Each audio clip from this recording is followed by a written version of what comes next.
Il y a l'entraînement avec le sac de frappe, l'exercice de la corde à sauter, les enchaînements en binôme, esquive, placement de poing et de pied.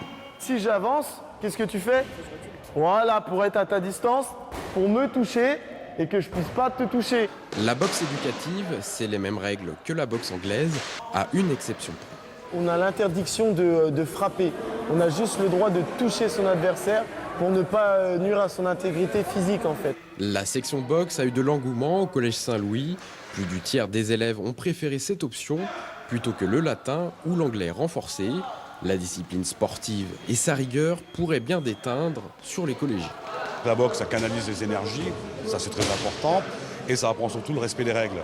Le respect d'une hygiène de vie, des règles de conduite, et en espérant que nos élèves boxeurs reproduisent ou reconduisent ces règles dans l'établissement. Frapper, c'est pas souvent la meilleure solution. Et puis on apprend la discipline, les valeurs qu'on peut apprendre dans tout sport.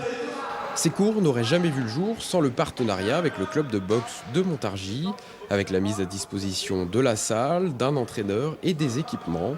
En contrepartie, le club peut espérer de futurs licenciés en boxe amateur.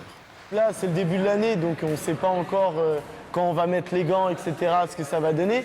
Mais il y a déjà des personnes qui sont prédisposées à être des bons boxeurs. De bons boxeurs qui pourraient participer au championnat académique de l'Union nationale du sport scolaire. Le club de Montargis espère accueillir cet événement l'année prochaine.